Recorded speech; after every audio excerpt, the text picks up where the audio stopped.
guys, Eddie here. Last week I made a video talking about the iPhone 16e, all the specifications, the design, how it looks compared to the iPhone SE recent models, as well the price. So I do have to say that I watched a little bit more reviews, more comments, and I do have to say people are not having it with this phone, and the main issue seems to be the price tag.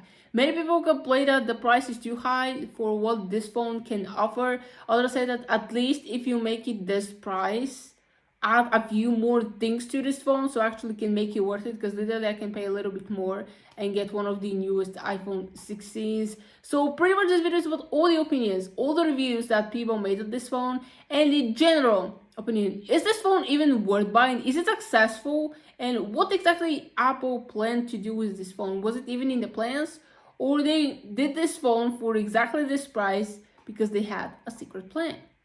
I have to say that I said the price was good for this phone in the previous video because I compared with the latest iPhone SE, which was released in 2022. So I do have to say, compared to that phone, yes, this phone is much better. It looks more modern, having modern features as well. So we do have to say, yes, the price is fair coming from an iPhone SE. But obviously, if you compare it to the more modern phones like iPhone 14 and up, I do have to say, yes, it's a little bit expensive for what this phone can offer.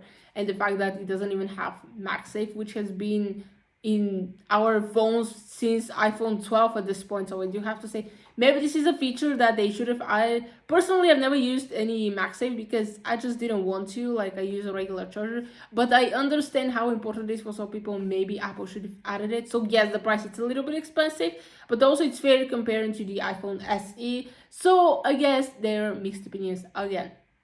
I watched only 3-4 reviews of this phone. I do have to say, even when people are talking positive about a phone, some people in the comments will still say that this is like an ad, you just work for Apple, you just support the brand and you never say anything about their phones. So I do have to say, yes, people are having mixed opinions when it do come to reviewing this phone. So I watched iJustine, MKBHD, and Sarah Grace. Sarah is more like on the fun part of tech. She's not gonna blow you out with all these tech specifications. She has this camera, this and that. No, it's just fun, so you can definitely check her channel. I love her positivity in what she's doing, and also she does love the brand. But at the same time, she's like, Apple, what did you do with this phone? Why is it like that? Why this is working, this is not working? So we do have to say that yes, there are mixed opinion from creators and the comments as well. So let's check out what exactly happened. The intro of Marcus's video was probably the funniest of the whole review, maybe the whole video, I should say. So he's right about his thing. What exactly this phone? It has this, it has that, but it doesn't include this and that. So pretty much what is this phone exactly made for? So here we're gonna let you snippet of his video. Also, I hate high refresh rate, so it's got to be 60 hertz. And MagSafe, I hate that too. Don't want that. What? Who are you? So pretty much, yes, MagSafe? No, I don't want this. Like, no, I just dislike MagSafe and I don't want it. High refresh rate? No, I don't. It has to be specifically 60 hertz. Yes. Who are you? What are you? A phone or something else? Like, genuinely so confused. And as he said later in his video, yes, pretty much you can just get a MagSafe case, put it on, you have all the MagSafe features that you need. Yes, you charge probably a little bit slower comparing to a phone who already has a MagSafe built in. I don't think it would have cost Apple that much to just make MagSafe. Maybe to have a dynamic island, okay, it will cost a little bit more. But as he said, also, in this video, like, pretty much you can get a refurbished iPhone 15 Pro for about the same price, $600.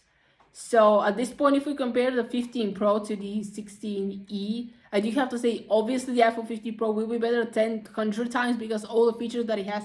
First of all, you get 3 cameras as well. Yes, the iPhone 60e copied the USB-C and the action button as well, but this is not something key feature that will actually change the phone that much when it comes to compatibility and also usage, like all the apps and stuff that you do with your phone. So at this point, why this phone exists, and is it actually working properly, or there are some malfunctions with it? This leads us to the next review of this phone that I watched. It was by Sarah Grace. So the problems came when she tried to use Apple Intelligence. Apple made it clear in their announcement of this phone that Apple Intelligence will be supported by this phone. You have all the features that came with the regular iPhone 16. But well, she tried to use the Apple Intelligence and it did not work out for her. Check this out. What do you mean it's not on? Apple Intelligence required. Turn on Apple Intelligence, right? Go to settings. Tell me that it's not on. I'm already upset. What am I doing wrong? So I don't think she did anything wrong, because it's just simple. You have to turn on the button for the Apple Intelligence and it should automatically work for your phone. But it just didn't work on this. So I don't know, was it of this specific unit, or pretty much is the whole system, or maybe we're waiting for some updates to come with this phone, or what exactly is doing. But honestly, she loves Apple, but she's trashing about, which means like, Apple, what the heck? One thing you promised us to work and it doesn't work at all. Like, yes, like her, I was mostly excited to see these custom emojis you can make, because pretty much I don't use AI in my everyday life to say at all. Very, very little amounts of times when I need something, and mostly I do use ChatGPT, but recently I haven't used it because I didn't have the need to use it. But my point is that I don't use AI that much, so even if I don't have Apple Intelligence, honestly, I'm pretty fine with it. And even if I had it, probably I won't even use it that much. But the fact that you promise that you work on the phone and it doesn't look good with Apple. But this is not what people complain about the most. There is something else, and we're about to dive into these comments. I decided to check the comments under these reviews, and majority of the people are not having it with this phone. They don't like the price tag. Neither all the features that it comes / doesn't come in with this price tag. So at this point, Apple might have failed to gain the impressions they wanted to, or there was a secret plan all along. Some people said it's like this phone isn't even designed to be sold as an actual product, just designed to make the more expensive iPhones look like better deals. This is exactly what Marcus said. You can get iPhone 15 Pro for about the same price of $600. So maybe this was the plan all along. Apple priced this iPhone 16e for $600 so they can promote their other iPhones. So we don't know what exactly is the meaning behind this phone, but Apple definitely is having some secret plans which we don't know about. Other people said that all they had to do was not remove MagSafe and price it at $499. Yes, MagSafe was a key feature, as I already said, since iPhone 12. People get used to it, they love it. So removing it, or technically not adding it, probably wasn't the best decision Apple has ever made. Other person said this 16e at $599 is just a setup for future price rising of the base iPhone model to $899. I don't know if exactly it's true or not. People complained when they removed the 128 storage and said, oh, the 15 Pro Max, they increased the price. No, 128 gigabytes of storage was $1,099 and 256 $1,199. So they removed the option, they did not increase the price. But I don't think many people understood that, or they just got used to seeing a cheaper deal was a starter price and they thought, oh, Apple increased it. Another comment said, my guess is that in Apple's mind, the E stands for essentials. The only problem that the essentials are $600 price tag. Yes, these essentials are not very essential right now. Someone else said the product red was literally my favorite color of all the time. They need to bring that jump back. And I have to say, what the heck happened with the product red? I don't think they make red iPhones anymore. The last one I remember seeing in product red was the iPhone 12 and the iPhone SE that came in 2022.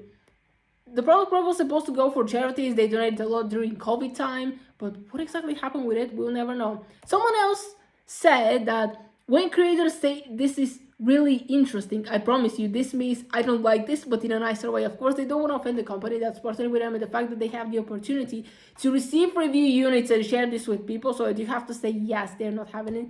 And a comment that I agree with a lot, and I do have to say it's very true for myself.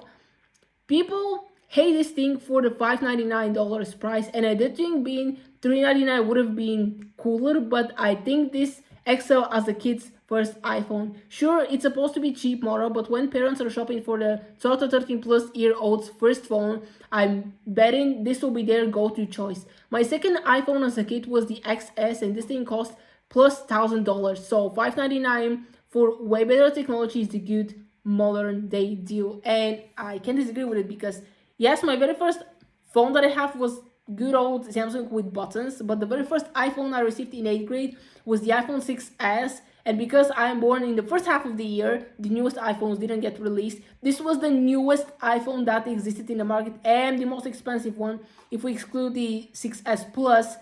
Then the next iPhone that I upgraded was the XS, again, the most expensive one in the market.